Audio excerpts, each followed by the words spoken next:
So after 27 days, ito na po yung seedlings natin ngayon, no. I-share ko lang po sa inyo.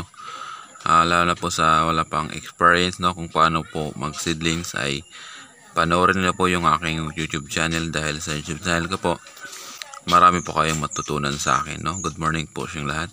Maraming salamat po sa pag-support niyo po sa YouTube channel ko, at saka sa pag-like niyo po sa Facebook page ko, no. Good morning. Magandang araw po sa lahat. So ngayon meron na po siyang 27 days after sowing, no. Laki na po yung seedling natin. So kung magtanong kayo kung ilang days po bago natin to ilipat, so 24 to 27 days after sowing pwede na po natin to ilipat. So inulit ko lang, after natin to lagyan ng fertilizer, no. Ito na po yung epekto. Yung seedlings natin, napakaganda yung tubo niya. Ang ganda talaga ng tubo niya. Tapos kung gumawa po kayo ng sinasabing greenhouse or lagayan ng seedlings, dapat nakaangat po siya sa lupa. At saka dapat direct sunlight po siya. Direct sunlight. So sa unang pagsikat ng araw, dapat matamaan na po yung seedlings natin. Saka sa paglubog ng araw sa hapon ay matamaan din yung seedlings natin. Okay, so para maganda yung tubo ng seedlings natin, dahil ang sikat ng araw ay malaking tulong yan sa seedlings natin, di ba? Kasi kung di maarawan yung seedlings natin, ay payat po yan, mahaba lang yan, at payat yung katawan natin, di yan lumalaki, no? So saka kung napansin nyo, itong atip ko na mula sa plastic cellophane na sitit na makapal, tinakpan ko siya ng may nakatakip sa ibabaw. So tanggalin ko yan ngayon para yung sikat ng araw ay pumapasok po dito. So magdidilig ako po ito ngayon umaga. So ngayon, ang schedule ko dito sa pagtanim, kasi wala akong time ngayon. So mga first week of August, itanim ko na ba ito. Sakto lang sa August 1 ay ano na po ito siya, 1 month.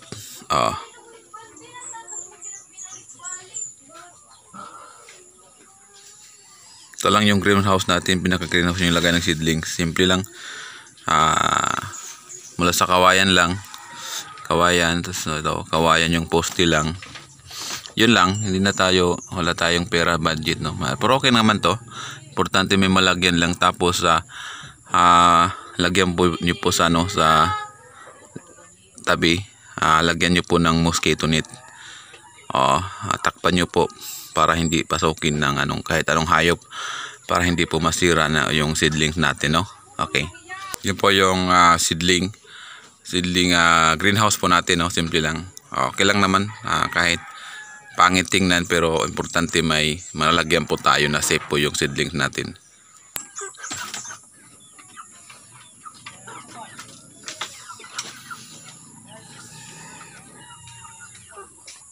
So ngayon, buksan na po natin yung pinakatakip sa ibabaw. Yun, buksan po natin yan.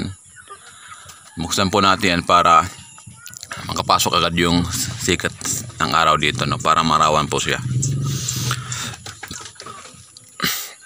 Saka diligan po natin ngayon,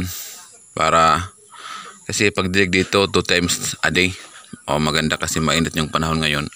Early in the morning at saka late in the afternoon po tayo dito magdilig.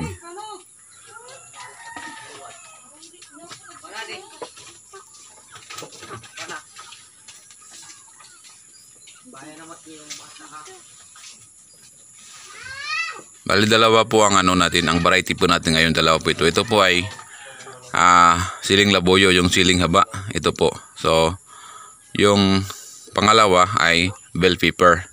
Emperor F1 po yung variety natin, at saka yung Django F1 yung siling haba. Okay, so yun kasing tinating po dati. Maganda yun, dahil maraming bunga, no.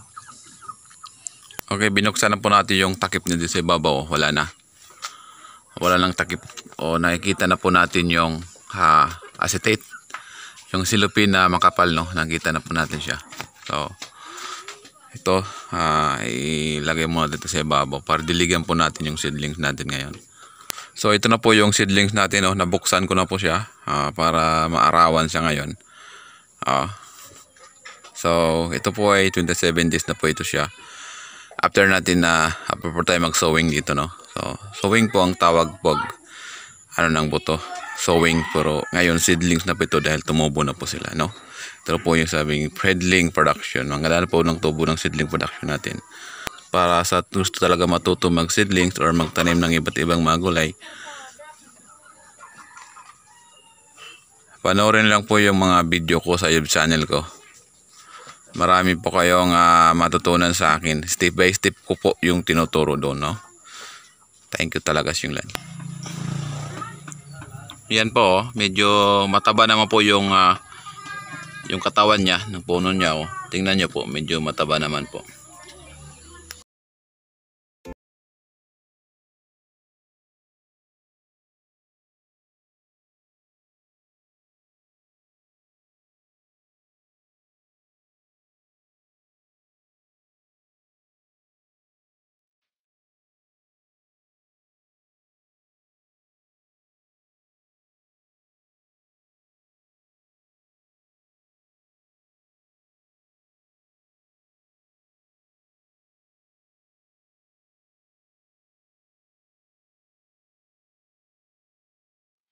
So yun lang po ang share ko muna sa inyo.